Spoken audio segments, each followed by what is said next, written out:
Hello, everyone. Welcome back to the Growth English channel.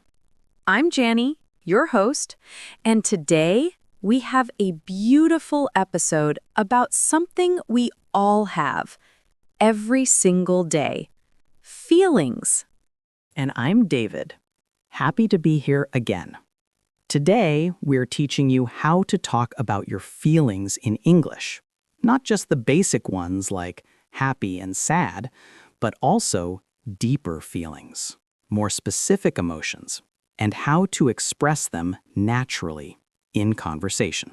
Exactly. And we'll also share some personal stories, ask each other questions, and help you practice real-life sentences you can use right away.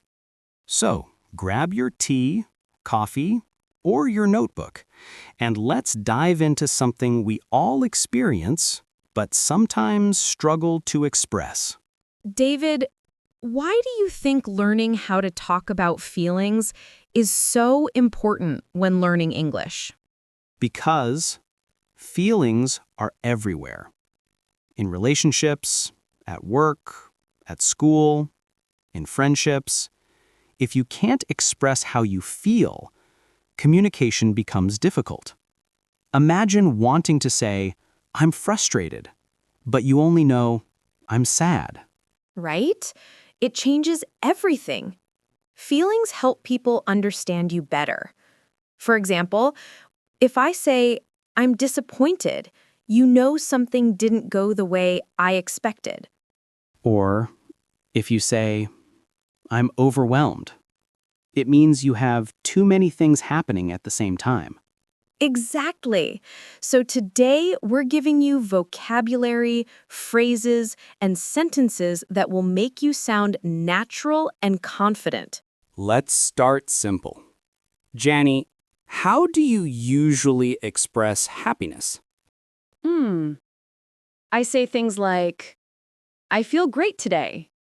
I'm excited about this. I'm in a good mood. I'm really happy right now. What about you? Same.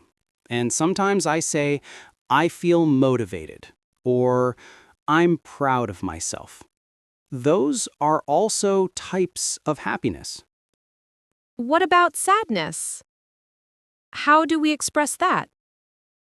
We can say, I'm feeling down. I'm upset. I'm disappointed.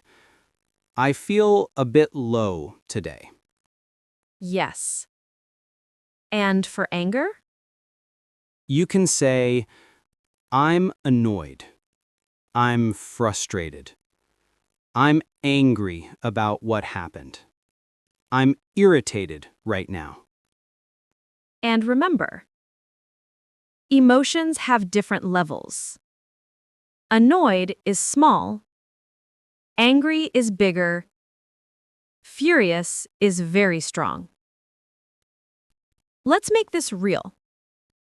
David, tell us about a time you felt overwhelmed.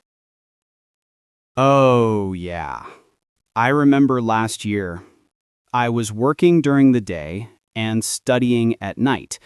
I had homework, projects, my job, and honestly, I felt like I had no time to breathe. I told a friend, I'm overwhelmed. I need a break. Saying it helped. I remember a similar moment. I was preparing 2 big lessons for my students, editing a video for the channel, and planning an event. I felt stressed and exhausted. I said to myself, okay, Jannie, slow down, breathe, one thing at a time.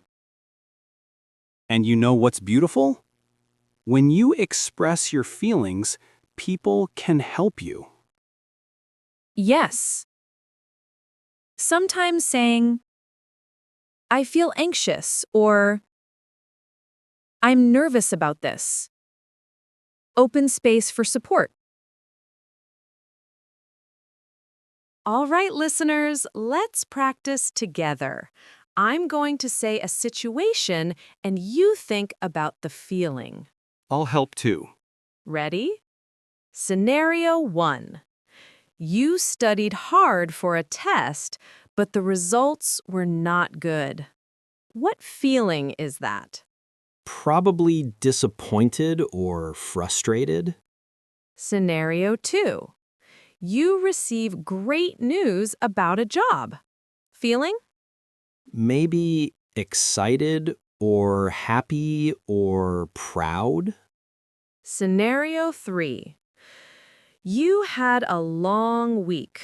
You want to rest. Feeling? Exhausted or tired. Good job, listeners! Repeat this exercise at home with your own situations. Dialogue 1. Feeling nervous. Hey, David, you look a bit nervous. What's going on? I have a presentation later and I'm not ready. Do you want me to help you practice? Yes, please. That would make me feel better. Dialogue 2. Feeling happy. Jannie, why are you smiling? I'm just happy today. I received a message from an old friend. Dialogue 3. Feeling sad. You seem sad. Do you want to talk about it? I'm feeling a bit down. I miss my family. I understand. I'm here if you need anything. Here are some expressions that make you sound more natural when talking about feelings. I'm not in the mood today. I feel a little off. Something is bothering me. I'm feeling much better now. I'm trying to stay positive. And don't forget these powerful tools. I need some time alone. I appreciate your help. I feel supported. I feel motivated again. Talking about feelings takes courage, but it also builds stronger relationships. When you learn how to express emotions in English, your communication becomes more real and more human. And remember, it's okay to feel many things at the same time. The important part is being able to say it. Thank you, everyone, for listening today. If you enjoyed this episode and learned something new, don't forget to subscribe to the Growth English channel. We bring new episodes to help you learn English in a natural, friendly way. Stay safe, stay honest with your feelings, and we'll see you in the next episode. Bye.